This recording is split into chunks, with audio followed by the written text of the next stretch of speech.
A salvação pela fé. Pela graça sois salvos, mediante a fé.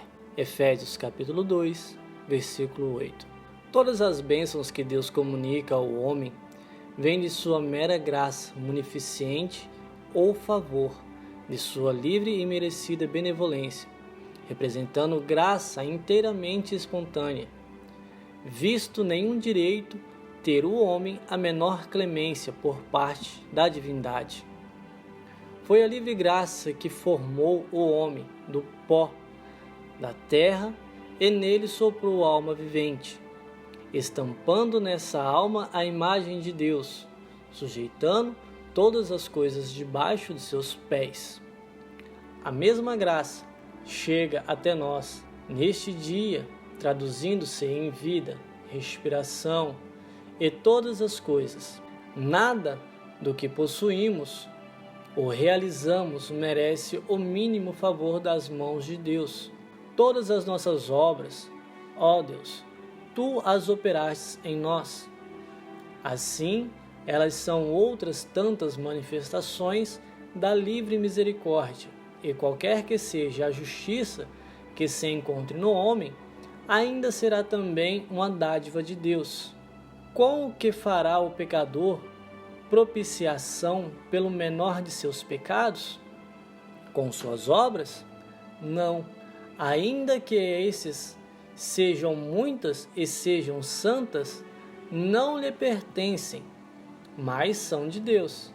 Na verdade, todas essas obras são ímpias e pecaminosas, reclamando nova propiciação. Somente frutos corrompidos pendem de uma árvore corrupta, e o coração do homem é ao mesmo tempo corrupto e abominável, estando desprovido da glória de Deus. A justiça gloriosa de início imprensa a sua alma, segundo a imagem de seu grande Criador. Assim, pois, nada tendo, nem justiça, nem obras, que alegar seus lábios inteiramente se calam diante de Deus. Seu homem pecaminoso acha, pois favor à vista de Deus, isto vem a ser graça sobre graça. Se Deus ainda concede que desçam sobre nós outras bênçãos, e ademais a maior de todas, que é a salvação, que podemos dizer a essas coisas senão repetir: graças sejam dadas a Deus por seu dom inafável. E assim é. Nisto, Deus recomenda seu amor para conosco, em que, quando ainda éramos pecadores, Cristo morreu para salvar-nos. Pela graça, pois, sois salvos mediante a fé. A graça é a fonte, a condição é a fé. Para não decairmos da graça de Deus, cabe-nos inquirir cuidadosamente. Primeiro, qual é a fé mediante a qual somos salvos? Segundo, qual é a salvação que é mediante a fé? Terceiro, como podemos responder a certas objeções? Qual é a fé mediante a qual somos salvos? Em primeiro lugar, não é meramente a fé dos pagãos. Deus existe, que os pagãos creia que Deus existe e que é remunerador dos que buscam, que essa procura diligente se faça glorificando como a Deus, dando-lhe graças por todas as coisas e praticando cuidadosamente a virtude moral, a justiça, a misericórdia e a verdade para com os seus semelhantes. O grego ou o romano, o cita ou o indiano não teria, portanto, nenhuma desculpa se não acreditasse suficientemente nisto. A ser e atributos de Deus, o estado futuro de recompensa ou punição e o caráter obrigatório da virtude moral. Este é simplesmente o credo de um pagão. Não é, também, em segundo lugar, a fé do demônio, embora ela vá muito além da dos pagãos. O demônio crê não somente que há um Deus poderoso e sábio, gracioso no recompensar e justo no punir, mas também crê que Jesus é o Filho de Deus, o Cristo, o Salvador do mundo. Encontramo-lo de fato declarando em termos categóricos: bem sei quem és tu, tu és o Santo de Deus. Lucas capítulo 4, versículo 34. Nem podemos duvidar de que o infeliz espírito creia em todas as palavras que saíram dos lábios do santo, e mais em quaisquer outras que foram escritas pelos homens santos do passado, acerca de dois dos quais ele fora compelido aquele glorioso testemunho. Estes homens são servos do Altíssimo, que vos mostram o caminho da salvação. Não é demais, porque o grande inimigo de Deus e dos homens creia e, crendo, estremeça, que Deus se manifestou em carne, que submeterá todos os inimigos debaixo dos pés, e que toda escritura foi dada por inspiração de Deus. Até aí vai a fé do demônio. Em terceiro lugar, a fé mediante a qual somos salvos, no sentido em que a palavra será mais adiante explanada, não é meramente a que nutriam os apóstolos quando Cristo estava sobre a terra. Muito embora nele crescem a ponto de deixarem tudo para segui-lo, embora tivessem já nesse tempo o poder de operar milagres, de curar todas as espécies de doença e toda forma de enfermidade, embora tivessem poder e autoridade sobre os demônios, e o que vale mais que tudo isso, fossem enviados por seu mestre a pregar o reino de Deus. Qual é a fé mediante a qual somos salvos? Pode-se responder de modo geral, que é, primeiro, a fé em Cristo. Cristo e Deus, através de Cristo, são os próprios fundamentos da fé.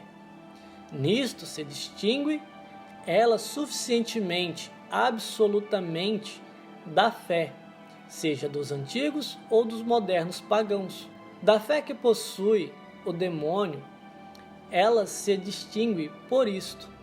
Não é uma coisa meramente especulativa, racional ou um assentimento frio e morto, uma série de ideias que se amontoam na cabeça, mas uma disposição do coração. Por isso diz a Escritura: com o coração o homem crê para a justiça, e se tu confessares com a tua boca o Senhor Jesus e creres em teu coração que Deus o levantou dentre os mortos, serás salvo. Nisto ela difere daquela fé que os próprios apóstolos nutriam enquanto nosso Senhor estava na terra. Reconhece a necessidade e os méritos da sua morte e poder da sua ressurreição. Reconhece sua morte como o único meio suficiente de redimir o homem da morte eterna, e sua ressurreição como a restauração de todos nós à vida e imortalidade, tanto mais que ele foi entregue por nossos pecados e ressurgiu para nossa justificação. A fé cristã é, portanto, não só um assentimento a todo o Evangelho de Cristo, mas também plena confiança no sangue de Cristo. Confia nos méritos da sua vida, morte e ressurreição. Descanso nele como nossa propiciação e nossa vida. Vida divina que foi dada por nós e vive em nós. E consequência disto, união com Ele, adesão à sua pessoa como nossa sabedoria, justiça, santificação e redenção, ou numa palavra, nossa salvação. Segundo ponto a ser considerado é: qual é a salvação que é mediante a fé? Primeiro, qualquer que seja essa salvação, ela é uma salvação presente, é alguma coisa atingível desde já, atualmente atingível na terra, pelos que são participantes dessa fé. Por isso diz o apóstolo aos crentes de Éfeso, e através destes aos crentes de todos os tempos: vós sois salvos mediante a fé, e não vós sereis salvos, embora também seja verdadeira esta última afirmativa. Vós sois salvos, para abranger tudo numa só palavra, do pecado. Esta é a salvação que vem pela fé. Esta é a grande salvação predita pelo anjo, antes que Deus introduzisse no mundo o seu primogênito, a quem chamarás Jesus, porque ele salvará seu povo de seus pecados. Nem aqui, nem nas outras partes do escrito sagrado aparece qualquer limitação ou restrição. Todo o seu povo, ou, como se diz em outros lugares, todo o que crê, Cristo o salvará dos pecados. Do pecado original e atual, passado e presente, da carne e do espírito, mediante a fé que há em Cristo. Os pecadores são salvos, tanto da culpa como do poder da culpa. Terceiro, primeiro da culpa de todos os pecados passados, porque, conquanto todo o mundo seja culpado diante de Deus, de modo que, se o Senhor quisesse assinalar que os que cometem erros, ninguém poderia nele permanecer. E uma vez que, pela lei, somente o conhecimento do pecado, mas não a libertação dele, já que pelo cumprimento das obras da lei, nenhuma carne pode ser justificada à sua vista. Agora, todavia, a justiça de Deus, que é pela fé em Jesus Cristo, é manifestada a todo aquele que crê. São justificados livremente por sua graça, através da redenção que há em Jesus Cristo. A estes, Deus enviou para ser a propiciação mediante a fé em seu sangue, para declarar sua justiça para ou pela remissão dos pecados passados. Agora, Cristo suprimiu a maldição da lei, fazendo-se maldição por nós. Cancelou o escrito de dívida que era contra nós, levando-o e cravando-o em sua cruz. Agora não há, pois, condenação para os que creem em Cristo Jesus. Sendo salvos da culpa, os homens são também salvos do temor. Não, em verdade, do filial temor de conceber qualquer ofensa, mas de modo servil que escravizava, do medo que causa tormento, do medo de punição, do medo de ira de Deus. Desse Deus que eles agora não mais contemplam como um Senhor severo, mas como um Pai indulgente. Não receberam outra vez o espírito da escravidão, mas o espírito de adoção, pelo qual exclamam: Abba, Pai. Testificando também o mesmo Espírito com seu Espírito, que eles são filhos de Deus. São também salvos, não da possibilidade, mas do receio de decaírem da graça de Deus e de serem privados das grandes e preciosas promessas. Deste modo, tem paz com Deus por nosso Senhor Jesus Cristo. regozijam-se na esperança da glória de Deus. E o amor de Deus se derrama abundantemente em seus corações, através do Espírito Santo que lhes é dado. Pelo Espírito são persuadidos, talvez não em todos os tempos, nem com a mesma plenitude de convicção, de que nem a morte, nem a vida, nem as coisas presentes, nem as coisas futuras, nem a altura, nem a profundidade, nem qualquer outra criatura será capaz de os separar do amor de Deus, que é em Cristo Jesus, nosso Senhor. Ainda mais, mediante essa fé, são eles salvos do poder do pecado, e bem assim da culpa inerente ao pecado. Isto o apóstolo o declara. Sabemos que ele se manifestou para tirar nossos pecados, e nele não há pecado. O que nele permanece não peca. 1 João capítulo 3, versículo 5. E em outro lugar, filhinhos, que ninguém vos engane. O que comete pecado é do diabo. Quem quer que crê é nascido de Deus. E quem é nascido de Deus não comete pecado, porque sua filiação permanece nele, e ele não pode pecar, porque é nascido de Deus. Ainda mais, sabemos que todo aquele que é nascido de Deus não peca. Pelo contrário, aquele que nasceu de Deus o guarda, e o maligno não o segura. 1 João capítulo 5, versículo 18. É pecado dominante. Aquele que pela fé é nascido de Deus não peca.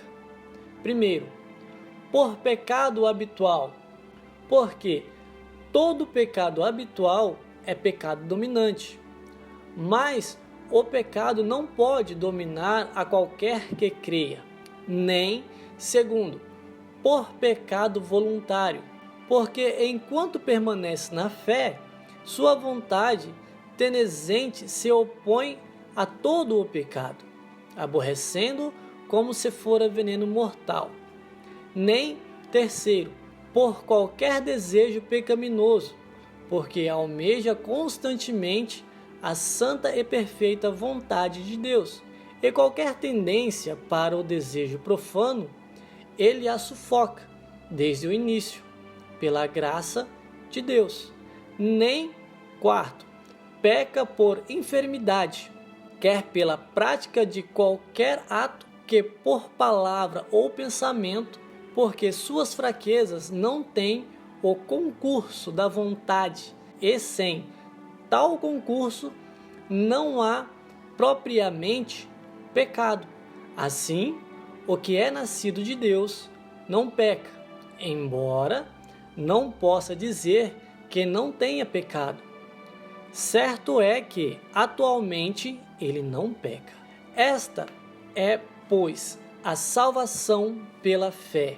Mesmo no mundo presente, salvação do pecado e das consequências do pecado, expressas com frequência pela palavra justificação, a qual, tomada em sentido mais lato, implica na libertação da culpa e do castigo pela propiciação de Cristo, atualmente aplicada à alma do pecador. Agora, crente em Jesus e liberto do domínio do pecado, mediante o mesmo Senhor formado em seu coração, assim aquele que é justificado ou salvo pela fé é na verdade nascido de novo. Nasce outra vez do Espírito para uma nova vida, que está escondida com Cristo em Deus. Como um recém-nascido, gradualmente recebe o leite racional, sem dolo, da palavra, e cresce por ele, subindo de fé em fé, de graça em graça, até chegar, afinal, a homem perfeito, segundo a medida da estatura da plenitude de Cristo. A primeira objeção que este acerto usualmente se faz é, primeiro, que pregar a salvação ou justificação pela fé somente é pregar contra a santidade e as boas obras. A isto se pode dar esta breve resposta. O reparo seria verdadeiro se falássemos como fazem alguns. A primeira objeção que a este acerto usualmente se faz é, primeiro, que pregar a salvação ou justificação pela fé somente é pregar contra a santidade e as boas obras. A isto se pode dar esta breve resposta. O reparo seria verdadeiro se falássemos, como fazem alguns, de uma fé separada da santidade e das boas obras. Falamos, porém, da fé que, ao revés, produzir todas as boas obras e toda a santidade. Segundo, pode, entretanto, ser de maior utilidade a apresentação de uma resposta mais extensa, principalmente se considerar que a objeção em apreço não é nova, mas remonta aos tempos de São Paulo. Já naquele tempo, perguntava o apóstolo: invalidamos a lei pela fé? Respondemos, primeiro, que todo o que não prega a fé manifestadamente invalida a lei, quer direita e grosseiramente, por limitações e comentários que destroem todo o espírito do texto, quer indiretamente, deixando de apontar o único meio pela qual é possível dar cumprimento à própria lei, enquanto que, em segundo lugar, estabelecemos a lei tanto no demonstrar cumprimento à própria lei, enquanto que, em segundo lugar, estabelecemos a lei tanto no demonstrar sua plena extensão e seu amplo sentimento, enquanto que, em segundo lugar, estabelecemos a lei tanto no demonstrar sua plena extensão e seu amplo sentido espiritual, como no apontar a todos aquele caminho de vida, para que a justiça da lei nele se possa cumprir. Os que só confiam no sangue de Cristo usam de todas as ordenanças que ele estabeleceu, que fazem todas as boas obras, que ele antes havia preparado para que andassem nelas. Formam e exteriorizam todo o santo e celeste caráter, e ainda a própria mente que havia em Cristo Jesus. Mas a pregação dessa fé não leva os homens ao orgulho? Respondemos que acidentalmente isto pode acontecer. Entretanto, todo crente verdadeiro deve estar perfeitamente a par da advertência contida nas palavras do grande apóstolo. Em razão da incredulidade, os primeiros galhos foram separados, e tu permaneces na fé. Mas não te vanglories, mas teme. Se Deus não poupou os ramos naturais, toma cuidado, para que não suceda que ele deixe de poupar-te. Veja, pois, a bondade e severidade de Deus para os que caíram. Severidade, mas para contigo a bondade. Se perseverares em sua bondade, de outro modo também tu serás desarraigado. Romanos, capítulo 3, versículo 27. E, enquanto ele prossegue, lembramo-nos das palavras de São Paulo, provendo e rebatendo tal objeção. Onde está, logo, a jactância? Foi excluída. Por que lei? Pela das obras? Não, mas pela lei da fé. Se o homem fosse justificado pelas obras, teria de que se gloriar, mas não há glorificação para aquele que não obra, mas crê naquele que justifica o ímpio.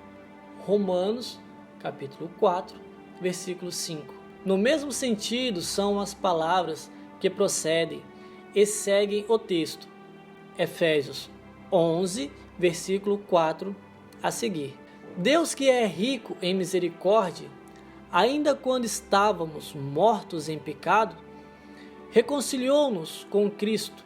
Pela graça sois salvos, para que pudesse mostrar a sua suprema riqueza de sua graça em bondade para conosco, em Cristo Jesus. Pela graça é que sois salvos, mediante a fé. E isto não vem de vós mesmos. De vós mesmos não vem vossa fé, nem vossa salvação.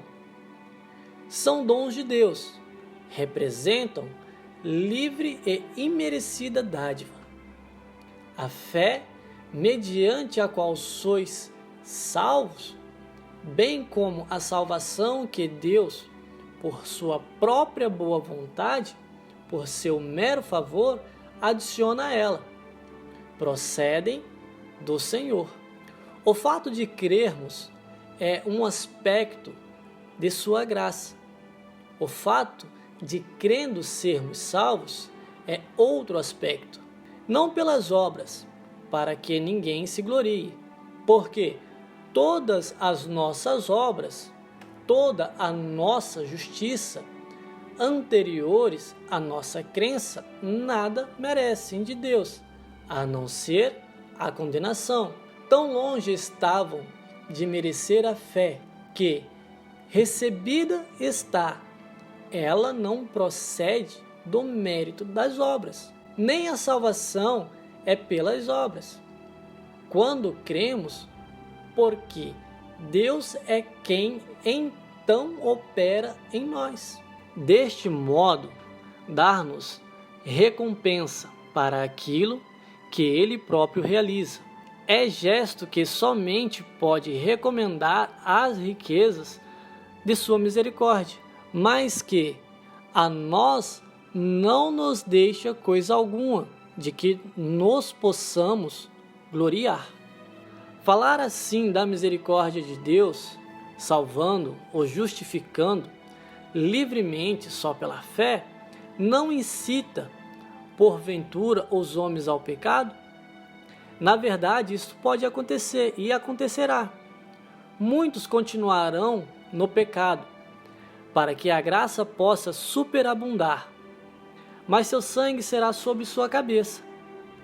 A bondade de Deus deve levá-los ao arrependimento, e isto acontecerá com os que são sinceros de coração, os quais, sabendo que ainda há perdão para eles, clamam com ânsia, que desejam também ver canceladas suas culpas, mediante a fé que há em Jesus. E se eles realmente clamam sem fingimento, se buscam por todos os meios que o próprio Deus apontou, se recusam a ser confortados até que venha o Senhor. Ele virá e não tardará. Ele pode fazer grandes coisas em curtíssimo espaço de tempo.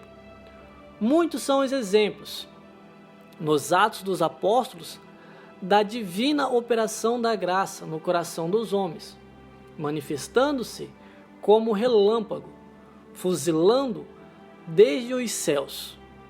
Assim, no mesmo instante em que Paulo e Silas começaram a pregar, o carcereiro se arrependeu e creu, sendo batizado. O mesmo se dera com os 3.000 no dia de Pentecoste, que se arrependeram e creram. A primeira pregação de Pedro. E graças a Deus, ainda há muitas provas vivas de que Ele é poderoso para salvar. Ainda quanto à mesma verdade, considerada sobre outro ponto de vista, levanta-se a objeção contrária. Se o homem não pode ser salvo, depois de tudo que fizer ou possa fazer, isso o levará ao desespero. Levá-lo-á, sim, à desesperança de ser salvo por suas próprias obras. seus méritos ou sua justiça, e deve ser assim, porque ninguém pode confiar nos méritos de Cristo antes que se tenha negado inteiramente a si mesmo. Aquele que tenta estabelecer sua própria justiça não pode receber a justiça que vem de Deus. A justiça que é pela fé não lhe pode ser dada enquanto ele confiar na justiça que vem da lei. Mas isto, diz-se, é uma doutrina desoladora. O diabo fala coerentemente consigo próprio, isto é, sem veracidade nem pudor, quando ousa sugerir aos homens que seja desoladora a doutrina em questão. É a única tranquilizadora, cheia de conforto para os pecadores, que se destroem e se perdem. Aquele que nele crê não será confundido, porque o mesmo Senhor é rico para com todos os que o invocam. Eis aí o conforto, alto como os céus, forte como a morte. Como? Misericórdia para todos? Para Zaqueu, um ladrão público? Para Maria Madalena, meretriz vulgar? Parece-me ouvir alguém dizendo: então, eu posso esperar misericórdia? Pode sim. Aflito, a quem não houve quem confortasse. Deus não desdenhará tua oração. Talvez te venha ele dizer imediatamente: tenha bom ânimo, teus pecados são-te perdoados. Tão perdoados que eles jamais exercerão domínio sobre ti. E ainda mais, o Espírito Santo testificará com teu espírito que és filhos de Deus. Ó, alegres, boas novas de grande gozo, enviadas a todo o povo. Ó, que todo o que tem sede venha às águas. Venha e compre sem dinheiro e sem preço, ainda que teus pecados sejam vermelhos como o carmesim, e tantos como os teus cabelos. Volta para o Senhor, e Ele terá misericórdia de ti, e para nosso Deus, porque Ele te perdoará largamente.